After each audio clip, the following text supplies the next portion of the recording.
Hello, everyone, and welcome to Dr. Judy WTF. And tonight we're going to have a really interesting topic on projections and how they are a major source of human disconnect. And with me I have Yitz Epstein, my life coach, and also the leader of the Narcissistic Abuse Recovery Group. You want to maybe say a couple of words about that so people can know that it exists and know how to tap in if they like? Sure, absolutely. We meet up, well, there's two groups actually. One of them is live in Sherman Oaks, 7 p.m. Please reach out if you're struggling from narcissistic abuse. It's a wonderful group. We've had great success so far. People are able to communicate and discuss this issue and get clarity and acceptance from other people struggling. And we also have the narcissistic abuse webinar meetup every Sunday as well, 3 p.m. That is also has been wonderfully successful. Same idea, just for people who can't make it to Sherman Oaks. And I really appreciate that you're offering it for $9.95. I don't think that anyone would create a resistance to joining if they needed it for that fee.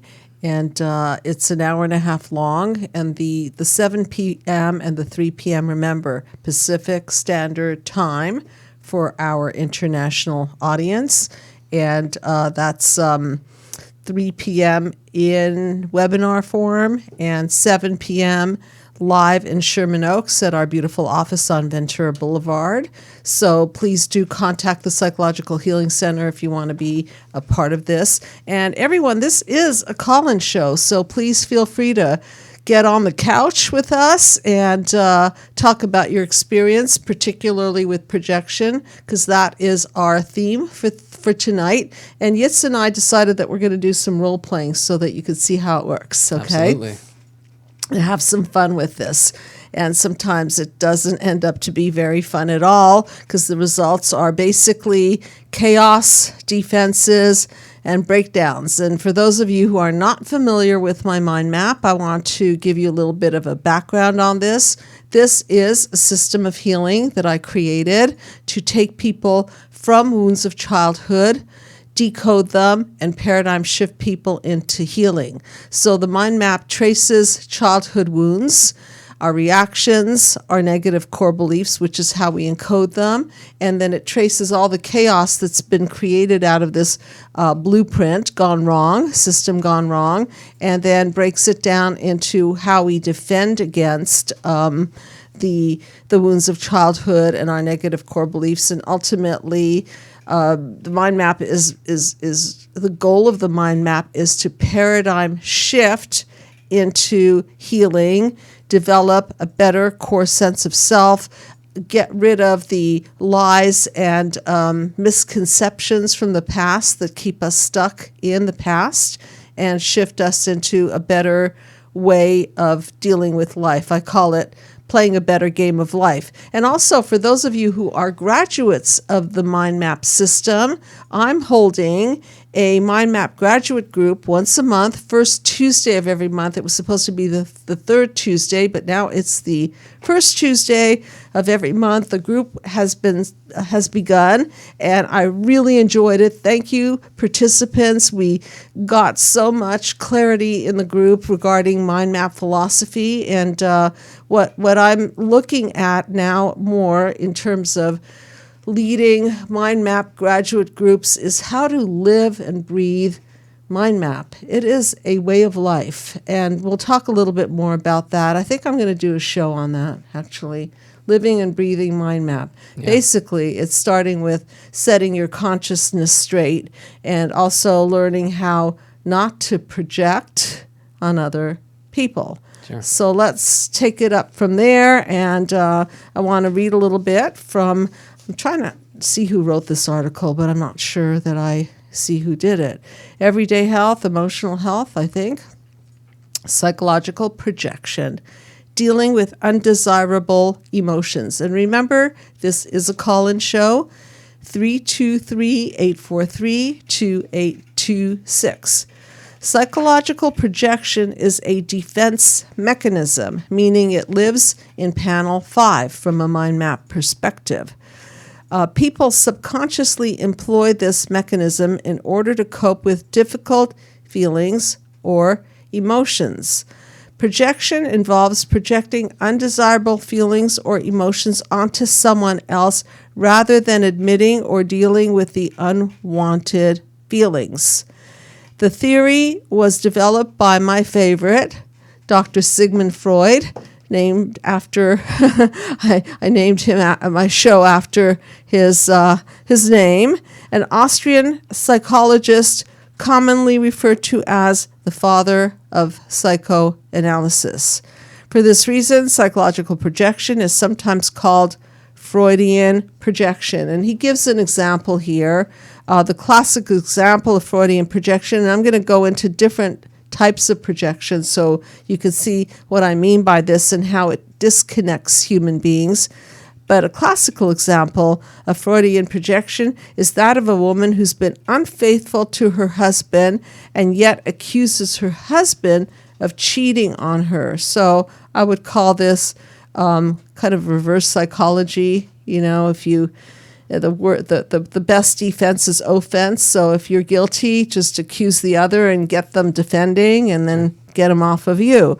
That's not exactly the kinds of projections we're going to be dealing with tonight, but this is some examples. Another is someone who feels a compulsion to steal things, then projects those feelings onto others, thinking that they are thieves.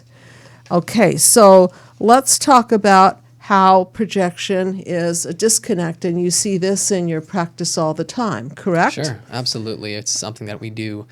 We all do it to a certain degree. There's a healthy amount of projection, but when it becomes a disconnect, when we are desperately trying to keep our sense of self intact, protect ourselves from getting, maybe re-injured if we already have an injury, if we already don't feel very good about ourselves, feel shame, humiliation. It works to kind of disown it and disconnect from it. And then what we do is we see that in the person who we're interacting with, loved ones, friends, partners, and then we interact with them as if they're the ones who are the owner of those aspects of ourselves. Absolutely. And it really works to disconnect because we can't, if we're not identifying the cause, we're not being the cause, we're not identifying the cause is from within.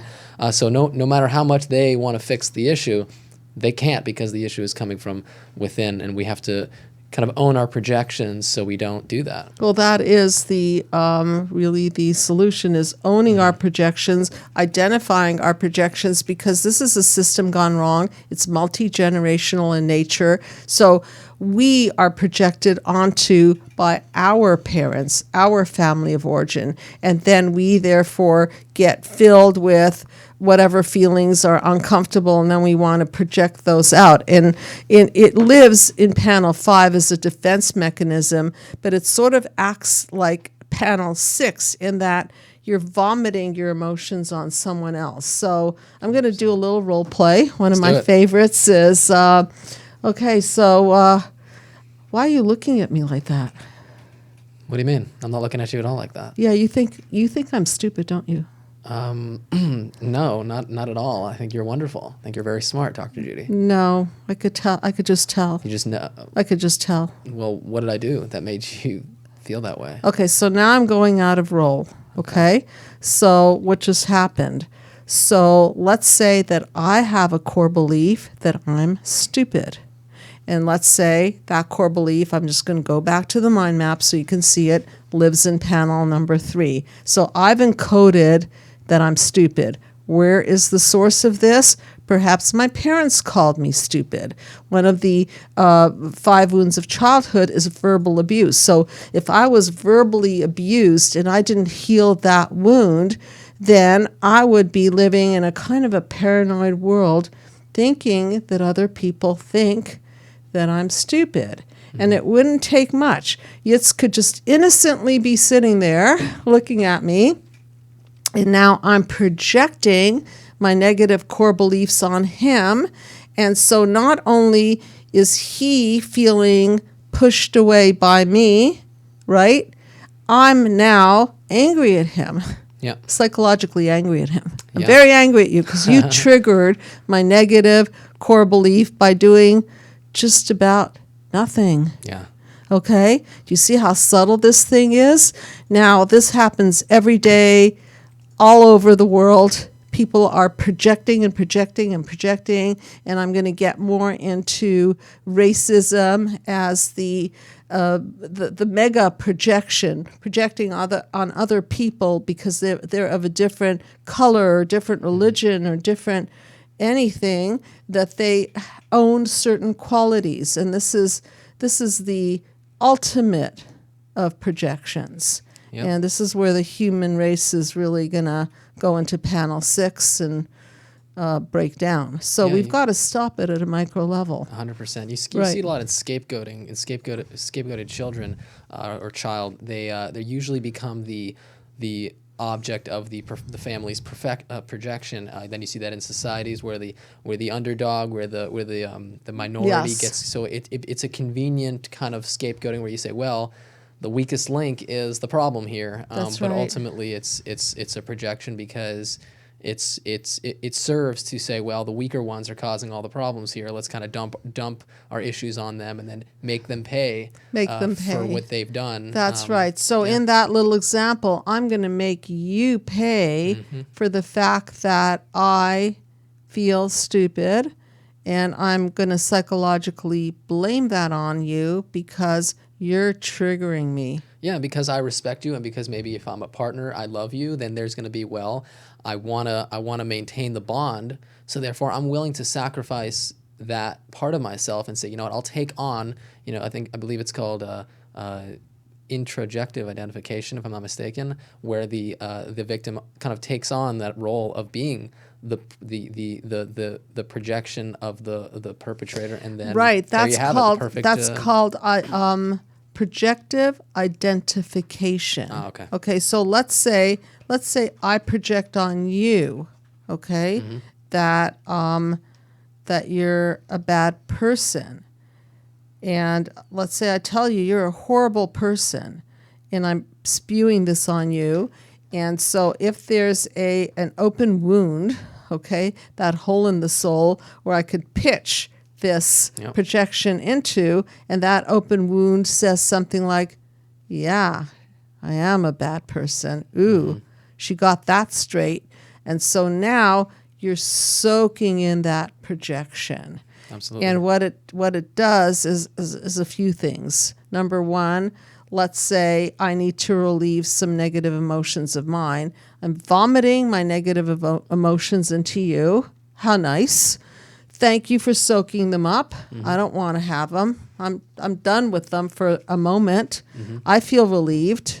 My stomach feels, my psychological stomach feels better, so to speak. Self-soothing, no question. Right. And now you feel worse. And now you're soaking it up.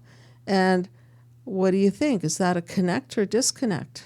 It's a massive disconnect. Massive disconnect. And it's ultimately irreparable unless the projector is going to take responsibility, and then the one projected on kind of stands up and says, this is not who I am. Please don't do that. Yeah, don't identify me with this projection. So it takes once the cycle kind of gets started of projection and then identification, it becomes very difficult to break that. So right, and so so in an ideal world, using the peaceful healing dialogue, maybe I would say something like, "Wow, Yitz, I'm noticing that when you look at me, I'm being triggered," and then you could say something like, I'm so sorry you're experiencing that. What's going on when I look at you? Well, now that I've done the mind map therapy and I'm more awake and conscious, I could see that my negative core belief is coming up. And my negative core belief is that I'm unlikable and stupid or something like that. Yeah. And when you look at me, somehow I'm activated in that area, and I just want to own it. I want to own my own stuff, okay? I want to be responsible because I like you. I don't want to have you be the cause of a trigger in me and disconnect from each other. So what I'm saying is, if you start tracing it back to the cause, you don't have to have it be a disconnect in the relationship. And this goes on in marriages and in in love relationships, in families, and so on, where people are projecting, they're triggering, they're taking people down into chaos and defenses and breakdowns. And then let's take it a step further. Oh, now Yitz doesn't feel well, so his hole in the soul has been ripped open, and now he doesn't feel well. So he's going to go back into panel number 5, and maybe he'll defend by, oh, Yitz, do you like to gamble? Well, I may project all of what you projected onto me back onto you. You might. Or I may run away and drink or whatever it is. There we go. Yeah, right. exactly. You might do another kind of defense Whatever mechanism. defense I choose, correct. Or you might project all your feelings on candidate number 2. Another person I might choose. Right. And there you got the intergenerational. And the domino effect. Yeah, exactly. Right there. Right. Yeah. Right. So this is a call-in show, everyone. So please call in 323-843-2826. And we'd love to know how you project, how you soak up the projections, how it makes you sick, what forms you're doing it in, what forms it's been done to you. And we're going to talk about how to get out of this psychological mess. So another form of projection, actually this came in up in the topic in the Mind Map graduates group, and it's a different kind of projection, and I have to say I'm guilty of this one. So if I think that I'm an honest person, this is like positive projection. I'll project on you that you're an honest person, and I'll project on other people that they're good and they're honest, and it doesn't enter my mind that maybe they're not like me. Maybe they won't give me back the correct change, so I better count the change. Or maybe I better watch the contract or not enter into a contract.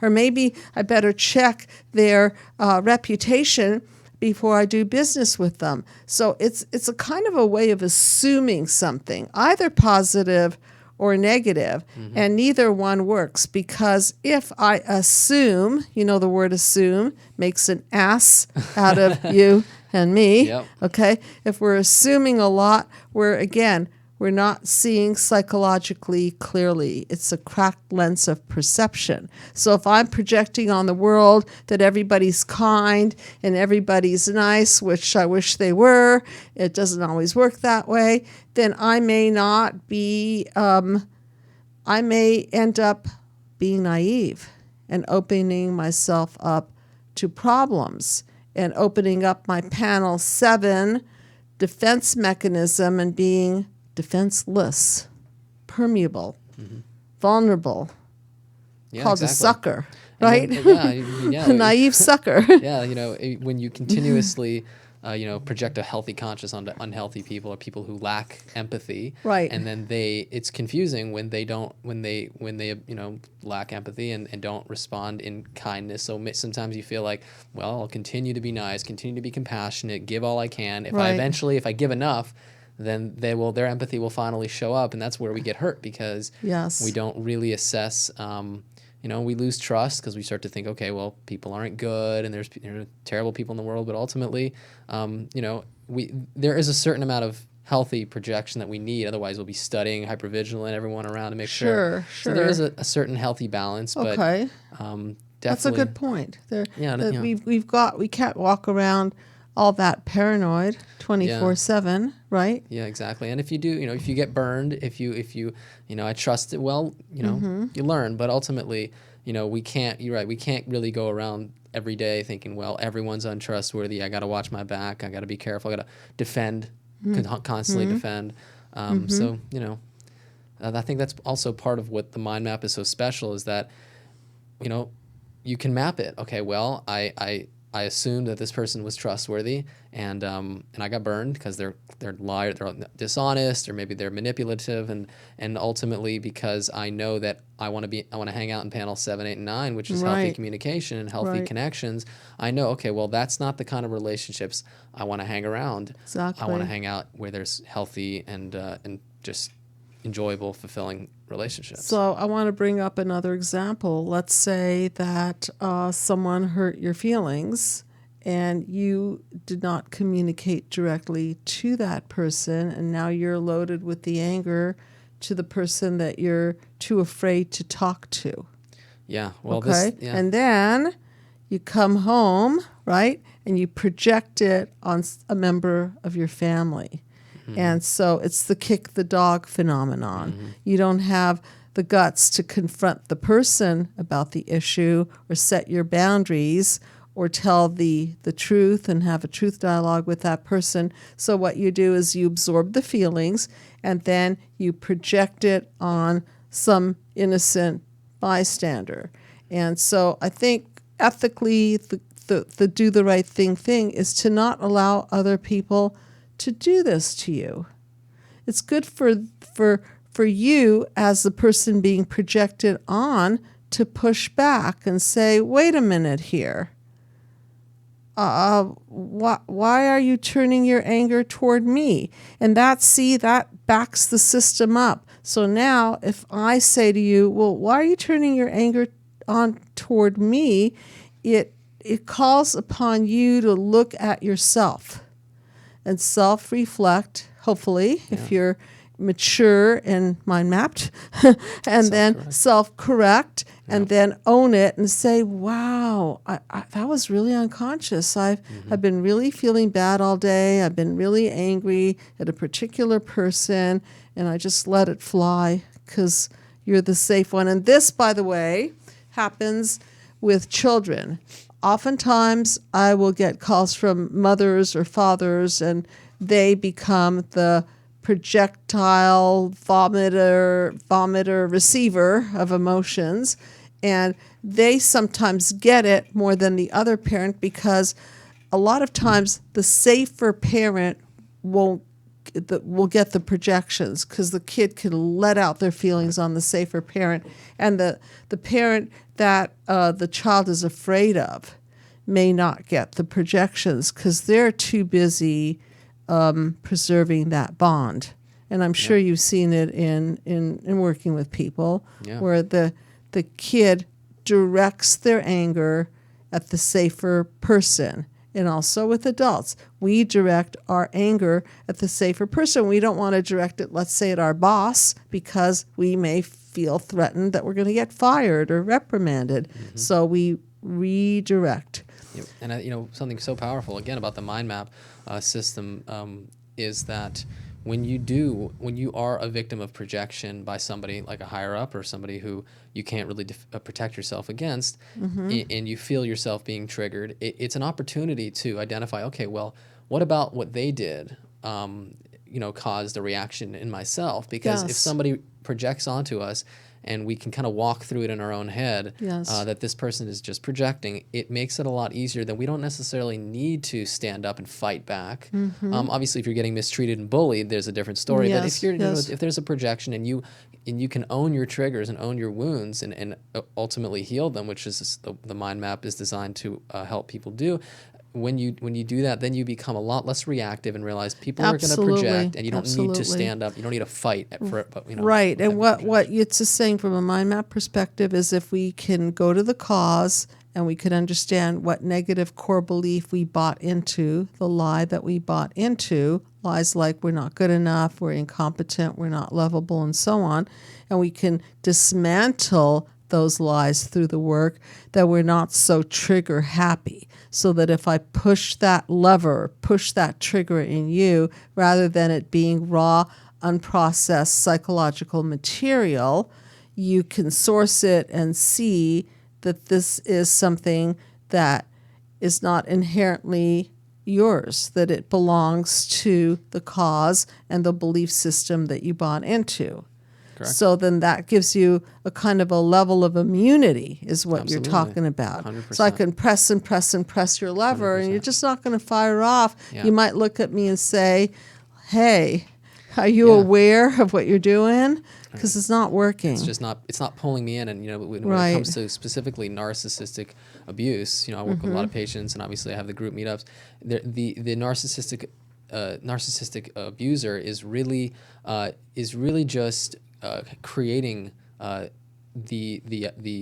victims into the kind of the role of the parts of themselves. projection. Exactly. Right. So if you heal yourself and you really heal your hole in the soul and you identify your wounds and work through it, you kind of become a little bit of, like you said, immune to narcissistic abusers because there's no hook. There's nothing to pull you in. So healing your wounds, I can't say it enough. I mean, you created the system to do that, is so beyond important because you can be around people who are toxic. You can be around dysfunctional people. You can be around people who are even abusive, and you can be like, you know what? I can take myself away from it. I don't have to play into the projections, the defenses, the chaos. Correct. And I can actually Correct. move away and just do your job Exactly. without being triggered and decompensate because of these activating statements and so on. I want to talk a little bit about, actually I want to ask you what you think. What about gaslighting? Do you think that's a projection? I'm not sure. Just let's say I get you to believe that, no, I didn't say that. No, I didn't say that. Yeah. You're crazy. I never did that. I don't know what you're talking about. So I guess my question: how would you think that is? Because maybe it is. I just want to get a better idea. Yeah, of I'm not sure, but I thought about it, and I Yeah. thought, well, maybe what I'm projecting onto you is that I don't want to deal with the truth. Yeah, I want to think that's confuse your brain. I want to project into your brain 100%. confusion. Well, That's what it narcissistic- is. I want to confuse and activate your brain, and I will use my psychological tools. And a good movie to watch, by the way, about the subject, a movie called Gaslight. It's an old 1940s film. It's one of my favorite movies, and it's about a husband who drives his wife crazy because he wants her institutionalized because he doesn't want some kind of a criminal activity to be verified. So in that sense, he's projecting onto her crazy, right? Yeah, and she's confused, Sure. and so he's using it as a weapon to dismantle her, really. Yeah, I mean, narcissistic abuse really is just a massive projection because what's going on, obviously you have the narcissistic abuser who cannot handle their true self and has kind of denied that and wants to defend against that and protect against the true self with this false self. So therefore, all the victims are going to get the disowned true self. So it is a massive projection, and then by doing that, then the different punishments that they enforce that they employ to enforce the into their victims the true self are then the gaslighting, silent treatment, triangulation. So whatever it is, I agree. I think it's a massive projection and defense. So I would say yes. It's so opposite panel number 7, which is interconnection, which is the phenomenon of 1 + 1 is greater than 2, that two people can actually come together and create light, create synergy, create something better. In order to do that, there has to be a basic sense of trust. So going back to childhood wounds, if the basic sense of trust has been broken, then these kinds of projections are the only game in town because there's no such thing as panel 7. Because panel 7 is an act of vampiring. It's not 1 and 1 is more than 2. It's a paranoid world. If we get together, I'm going to rob you of something, or you're going to rob me of something. And so we have to pick up other tools, so to speak, to defend ourselves against this sort of a vampiring effect. Yeah, 100%. A lot of what we're doing when we are projecting, we're projecting our own wounders. So usually, mom and dad, parents, our family of origin, we're projecting that. So if our family of origin has been vampiring us, right. well, we're going to that relationship pattern is going to start. Obviously the WTF, the repetition, is going to just create itself with every relationship you have. So no question that it's definitely not connecting. And again, until you identify that pattern, until you map it and get some clarity on the cause, then you're deemed to repeat this until you wake up and see that. And it could be as easy as, you remind me of my father, or you remind me, or what you're saying or what you're doing is similar, parallel to what my mother or my father did to me. And so instead of clarifying, the defense mechanisms go up, and then the withdrawal begins to happen, and all kinds of things go awry, and defense mechanisms like being passive aggressive, which is one of them, is a way to disconnect from the person. Oh, well, I don't trust you. I don't think that we can have anything beautiful happen here. So I'm going to get back at you. Yeah. And then or I'm just not going to invest myself into this. Yeah, get back at me for what? Oh, because Right. you looked at me wrong. I'm going to get back at you for Yeah, that. I'm going to punish you. Okay, so 100%. it's just this really distorted kind of a world. And to straighten it out, of course, the mind map system is geared towards straightening this all out. And I also want to remind everybody that the mind map video series is still $195. I didn't change back the price because I just want people to know to have a system of healing that's affordable. And you can always combine the mind map video series with one-on-one therapy. We have a beautiful staff of people. People work at different fee scales. So there really is no excuse not to do the mind map system. And I think that if you have a special need and you can't afford a certain amount of dollars for therapy, just reach out anyway, and we do try the best that we can to accommodate to people who are financially stressed. And remember, when we're mentally healthier, we make more money. Why? Because our confidence is up, our mind is clear, we can think properly, we don't project on our bosses and coworkers. Be ethical. We're ethical, 100%. right? One of my areas of interest is healing corporate disconnect. I see a lot of projection within corporations because corporations can be like dysfunctional families, and bosses activate employees, and employees can feel like they're in sibling rivalry with other employees and so on. And so, again, this is a call-in show, everyone. So please do call in and ask away about projections, ask away about systems gone wrong in how the disconnect can so easily occur. It can just occur in a second, just by a look or just by a word or one little trigger, and down the road of what the Freud we go, 4, 5, and 6. Yeah, 100%. You know, it's fascinating. I mean, I'm finding that when we when we look around, you know, we see other people. We see some people we hate, you know, some people we love. But ultimately, when we have a feeling within ourselves and we have negativity or positivity, we look outward and we tend to see that. You know, it's almost like when you buy a new car, every car you see is the one you purchased. It's a similar idea.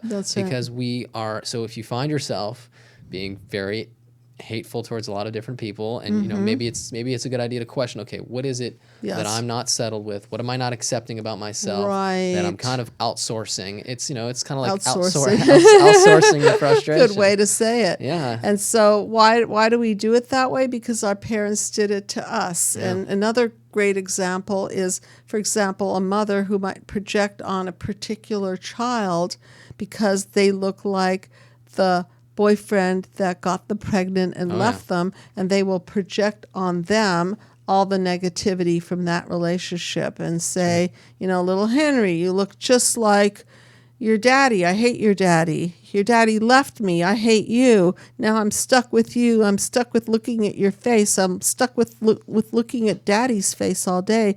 And this is beyond harmful to the child. It is. The child has done nothing wrong. Beyond. And they internalize all the nuances, the subtle, you know, obviously if it's more overt, then that's different. But I mean, it's worse. But like, still, a child is very aware of the parent's opinion of them, and they identify with a lot of that. So, again, you know, you can try to hide your childhood wounds, you know, to protect yourself from your child experiencing them. But ultimately, the child can sense it. So we want to be, And that's we wanna, called scapegoating. And I do Yeah. think we have a call in. So, hello, you are on the couch with me, Dr. Judy, and Yitz Epstein. Hi. Hi, What's your name? my name is Maria. Hi, Maria. Nice to speak with you. Welcome to the show. And tell us a little about you and what's going on in your life and how you're relating to the topic of projection. It was great. Actually, I was working on that this week. I have a job where people project a lot. Well, I didn't know it was projection, but one particular person will come up to me and kind of say something to me, and then all of a sudden I feel myself spiraling. And I'm like, You feel that you're what just spiraling? happened? You're feeling. Yes. Where are you from? What part of the country are you from? I'm in New York. Okay. And so be a little bit more graphic about it. So what kind of work are you doing? I work for the Postal Service. Okay, so you're working for the Postal Service and a customer comes in, correct? No, it's actually a coworker. Okay, And I have an coworker. example. Go ahead. I have an example like for okay, he's married and I'm not. I'm single. Okay. I'm divorced actually. So Valentine's Day, I received some flowers, and anyway, before he saw that, he came up to me and he said, "Why are you wearing red? You should be wearing black." Okay. And it just stayed with me the whole day. Like, what did he mean? Did he mean that I felt it was like no one wants me, and that's why Perfect I should be example. wearing black. Perfect. I don't know what he meant. I'm assuming he meant, well, you're single or divorced, so why are you acting like you're in a romantic mood or something? I'm assuming that. I'm projecting now. So, okay. So maybe something like that. And so let's go back to what it activated in you, because the reason it spiraled you down is because you believe some things about yourself. So what might that be? What kind of negative core beliefs do you have about yourself as a divorced woman on Valentine's Day? I feel like I'm being judged, and society looks down on a woman that's divorced Yes. or not in a relationship. Maybe that everyone is laughing at me about it. Yes. Or looking down on me about it. Okay. Okay, so those are your core beliefs. So can you see how that is your panel 3? And let's take a second and maybe look at what negative core beliefs your family of origin instilled in you. So were you name called? Yes. Were you rejected? Were you abandoned? Yes, my siblings. Okay. So do you see how your blueprint, your family, parents, siblings set you up to believe that you're rejectable material, that you're not wanted, that you're not special? Can you see that? Yes, I see that. Okay, so there's the blueprint. So that's what you take to work with you every day. I'm not wanted, I'm not special. And then here comes this man who points to you and says, why are you wearing red? And that does what specifically? Why does that spiral you Right. down? So that must trigger something, and then later on I found out, that what he meant was we should be wearing black because now he has to go out and buy his wife a gift. What? I don't And get so the that's what he connection. meant. Oh, he was just trying to say, he was being funny, like, oh, it's just for men, it's sort of like, oh, now we have to go out and buy gifts and flowers. Oh, so for him the red was a Yeah. reminder that he has to go buy a gift. Right. And for you Right. the black was a reminder that you're single and unwanted and unlovable. Ah, okay.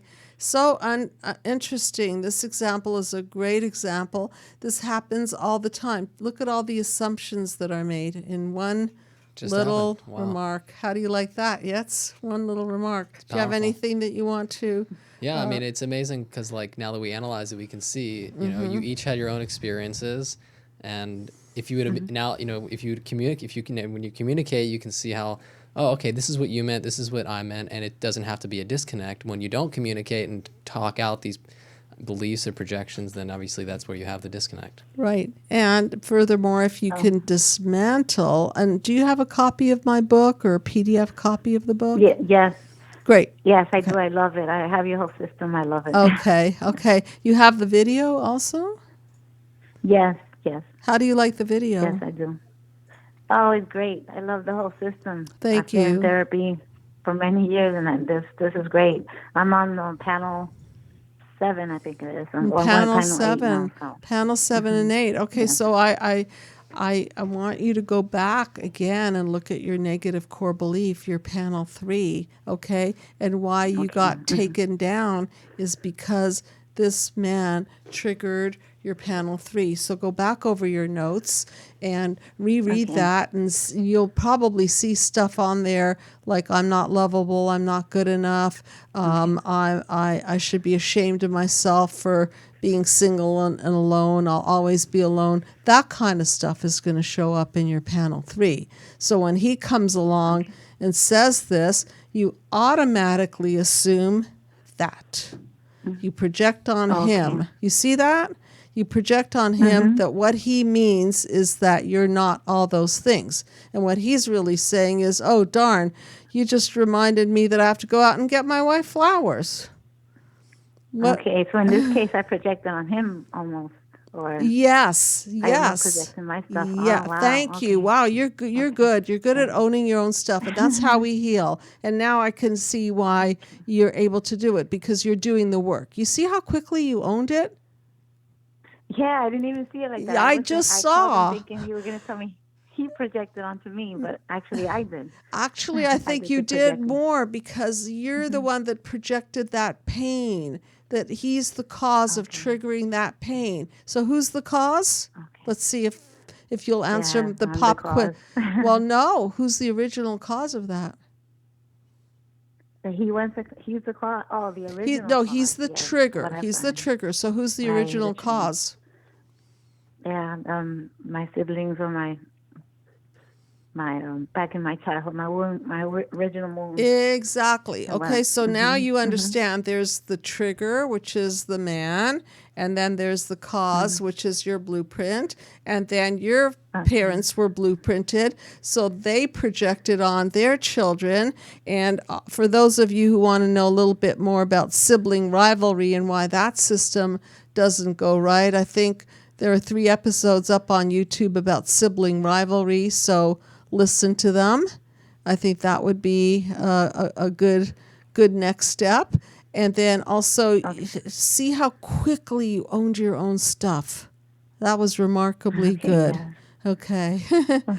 Okay, thank you so much. You're so welcome. Really incredible. Thank you. Thank you so much for calling in. I really appreciate it. Okay. Bye-bye. Bye-bye. So here's an example of somebody who's been doing their work. It's kind of that simple. It's kind of that simple once you know and you connect the dots. And I think we have another call in. Hi, you are on the couch with me, Dr. Judy, and Yitz Epstein, my life coach.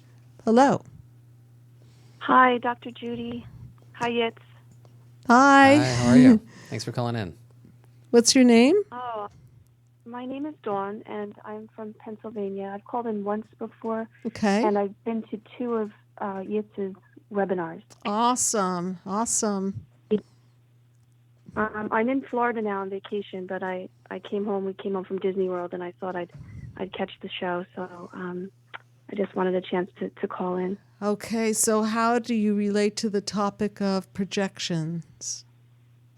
Well, recently I just learned that not just my father, he's a covert narcissist, but my mom is more of an overt narcissist. And because of realizing this and following your YouTube channel, Yitz's webinars have been helpful, and doing my own research and reading your book as well. And all of these things are starting to make me realize, well, the reality, first of all, hurts like anything. It's such a feeling of betrayal.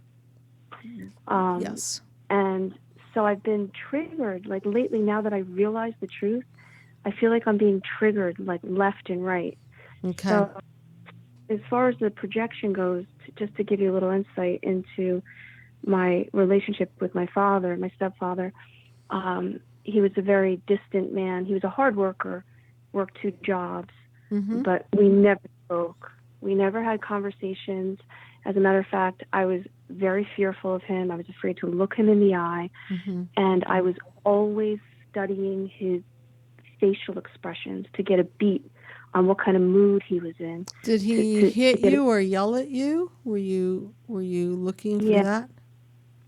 Yeah, I was hit when he was not even my father. He was just my mom's. I didn't know at the time. It was her boyfriend. Well, she was having an affair with him at the time for 5 years, and I was 5 years old. And he came and he was trying to instill discipline in me and my sister, and try to kind of, in his way, help my mom to discipline us. So, from 5 years old, he would come around and we were beat. If we didn't clean our lunchbox out, we'd get beat.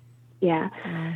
So that kind of thing just continued. And I would be afraid. So once they got married, he'd come home from work, and the first thing I would hear him do is say, like, who left these shoes here? Who didn't put this away? Like, he was in a bad mood, I guess. He was working 2 jobs or whatever. Yeah. So can you hear the projection? Like what you're saying, he was working 2 jobs. So who got the brunt of all of his frustration and anger? Yeah, it was me, my sister. Yes. I got the most out of everybody. Yes, you were the scapegoat. Yeah. Yitz, do you want to say a few things about that? Well, Dawn, thank you so much for calling in and for joining us at the webinar. Yeah. This is ultimately when we can't relieve the pain of our wounds. We need a place to kind of put it, and usually kind of flows downward. So the trickle down. Exactly, trickle down. So you as the child and your siblings are kind of like, dad comes home and all of a sudden it's like, where do I put this? It takes a lot of ownership and a lot of self-reflection to not do that and ultimately, be kind to those who are, so to speak, below you and are vulnerable to you. So I'm really sorry you experienced that. I can only imagine how difficult and painful that must have been. And also creating a lot of paranoia. As you said, you had to figure out what kind of mood he was in. This is common also in alcoholic families. What kind of mood, domestic violence. You got to start to protect yourself. Right. Study the patterns, 100%. Yes. And here's my question. So since I just recently figured out what the situation was growing up, and my husband tells me, he says, Dawn, you've told the story of you being left on the highway by your mom because I wasn't allowed to ride in the car because my closet was messy, and so I was walking to go see my sister that was just raped by knife point, and my mom pulled over on the side of the highway, and she was like, I'm sorry, I can't pick you up. Dad is the head of the house, and he said you're not allowed to ride in the family vehicle. Okay, so my husband said, you would tell that story like you were just telling another person's story. And my mom just drove away. I just watched her drive away. Wow. And recently, now that I'm realizing the depth of just what the heck was really going on, and how my mom covered for him, and she's continuing to cover for him, I'm being triggered. And so my question is, so my husband, so because I had to study my dad's every facial expression and his body language, so if my husband looks tense and he's making this face where he's looking displeased with me, lately I've been and it's really scary, but I've been resorting to old habits that I did when I was a teenager, and I'm in my 40s. I was a cutter. I used to hit myself in the head, slap myself in the head because I was so frustrated with not being able to, express my emotions and to say how I never had a voice. And so it's what the heck is going on with me? I feel like I'm going crazy because I was sort of you know what I mean? So what is happening with me? I feel like I'm going a little... I think when you're speaking about it, I keep thinking about PTSD, kind of like complex PTSD, meaning unresolved, because now your husband is being the trigger, right? of anger and just the facial expression. It's sort of like if you get bitten by a dog, even if the next dog is a friendly dog, it's still a dog, right? And so you're thinking, is that dog going to bite me?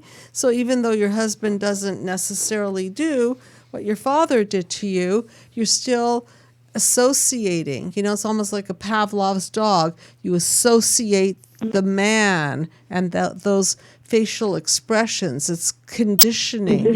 You're looking at that and saying, wow, that's a sign of danger. Okay, so that's the projection, is you're still projecting. Right. Maybe he is angry, but maybe not to the level that your father was angry. So that's where the group, I think, is going to help you, and the mind map system is going to help, because you're going to learn to dismantle what you soaking in that the world is a dangerous place. These are larger core beliefs than just the individual negative core belief. It's a view of the world. And so as your lens gets better, and just, maybe one thing you could do is own it. Like we were talking about, you could say to your husband, if you have a good relationship with him, are you guys pretty good together? Yes, very good relationship. I had beautiful. Herders can't be healers, I think it was. Okay. And I was the one that told you that I made a conscious decition to marry somebody. I remember you.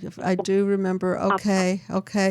So in that case, you could say to your husband, can I talk to you about what's happening to me right now? And then if he says, sure, then you can walk him through it and say, it's so crazy, but right now when you make that angry face, I'm being completely triggered and I'm back into my little girl self and I'm scared. And then he can talk it through with you and say, wow, I didn't know that was happening. And that doesn't mean he can never make a face again, because then he's got to walk on eggshells, right? But at least you have a safe space where you can tell the truth and he can be there and empathize with what your experience is. Absolutely. Yeah, that makes a lot of sense. And we do have very good communication. I'm very grateful for that. Very fortunate. It's just I've just been so scared lately because I've been reacting in such emotional ways, and I guess because I'm finally allowing myself to feel the hurt of what actually happened on so many different levels. Like I never truly allowed myself to feel it. I knew something wasn't always right, but I'd never felt the feelings of betrayal and of just not having a mom and a dad. Like I always thought at least I had a mom, but recently I feel I don't. She's giving me the silent treatment, like Yitz, you had mentioned. If you don't do the bidding and everything she expects me to do, which is unattainable, it's never good enough. And so I'm finally setting boundaries, and now I'm getting the silent treatment. So I realized, my God, I would never treat my daughter that way. I have a 14-year-old daughter or my 16-year-old son. Never. And so it's so hurtful lately that I've just been not myself. Like I normally exercise 5 or 6 days a week. I haven't had the energy to do that. Yeah. And I'm just trying to get through the realization of the hand I've been dealt, I guess, and try to keep myself strong. But I feel like it's like 2 steps forward, or what is it? 1 step forward, 2 steps back. I have a good day, I'm doing pretty good, and then I'm smacking myself in the face. Like that's not normal. And I think that the more you get enlightened witnesses around you, I think the book is an enlightened witness to the process of that you're not crazy, that you've been made crazy, and then to be in a group of other people who have experienced this. And then just one other concept I want you to remember, that a lot of the anger sometimes is directed to the committer, meaning the person that left you there, and the omitter is, in this case, your mother, who did nothing. So remember, right, that you're just as angry at her, if not more, for not interfering and picking you up, especially given what happened, that your sister was raped and you were left alone on the highway. Okay, so we're not crazy. We're made crazy. This goes on multi-generationally. And so the mind map is a way to break the old and to shift into the new and clean up these wounds so that you don't carry them. You don't carry them within or project them out. So I'm really happy that you're part of the group and that you're learning Mind Map. And I invite everyone who's listening to learn Mind Map. And we have all kinds of ways: book, video, one-on-one, and I think everybody can access this information. So thank you yes, go ahead. No, I appreciate it very much, and I'm on panel 5 in your book, and I really, really do appreciate everything that you do, Dr. Judy, because you've been like a light of hope for me. So It's really I thank sweet. you, and I thank you, Thank you. Yitz, as well. Of course, my pleasure. It's an honor to do it, and so just continue to grow, and you're part of the group now, so I think you'll hear a lot of stories, and then you won't feel so crazy and alone, and this is for real, and it's subtle. It's not the same as being beaten or, and it's a psychological beating is what it is. So thank you very much for calling in. Okay, you guys have a good night out in California. Okay, you do the All right. same. Okay, All right. and I don't know if we have the Shrink the Tune lyrics here. Not sure. Oh, I do. Here. Okay, so let's take a minute. Houston Davis Jones, projected living lyrics. Fly to me on the wings of your mind, the wings of your mind. Open your mind and spread your wings. Free from your ties, the ties that bind you to your work and bind you to the earth and bind you to all these problems. And I look at that as a multi-generational past, that we're bound to we're not free. She's talking about feeling free, but the world is this world is a projection. You're projecting. So this is sort of like a macro way of seeing that the world is a big, massive projection screen. The world is this world is a projection. We are all projecting.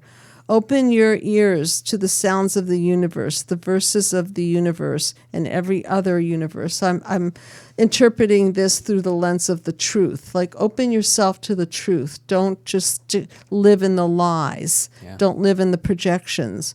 Close your eyes. Only look within, or look outside the outside, or look outside the outside. Interesting. That reminds me of be an observer. And close your eyes, look within, see your truth inside, and then own your own stuff so that you don't throw it outside of you and project. Sure. You're projecting. The world is a projection. Dry your tears. Everything you need is here. All you need is here. Every little thing you need is here. And so when I think of every little thing you need is here, I think of the truth, clarity. It's here. It's accessible. We can identify the lies. You don't have to live in this prison. The world is a project. You're projecting. The world is a project. We are all projecting. So with that said, identify your childhood wounds so you can understand what's being triggered and what you're projecting, and own your own stuff so that you can understand how to prevent yourself from being the cause of human disconnect and be the cause of human connection. Yeah, and just one thing. I mean, this is one of the hardest things I think to do is own your projections. Totally. Because essentially what you're being told to do is anytime you find somebody repulsive or hurtful, or you hate somebody, or you're shamed, not that you are that, but these feelings are residing within yourself, or at least we want to identify if that's the case, and work through that. And it's work through the poison, right? A lot easier to just send it off, and like I said, outsource it and just outsource it and ditch it. And we are out of time. I think we're just about on the hour. Yeah, so so remember, we have the webinar, the seminar, the Mind Map graduate group, and we have the Mind Map video and the book, which is free. Download it and get your free consultation. And, of course, the service that we offer at the Psychological Healing Center. Thank you so much for tuning in, and thank you so much, Yitz, for being on the show. My pleasure. Good Thank you night, very much. everybody.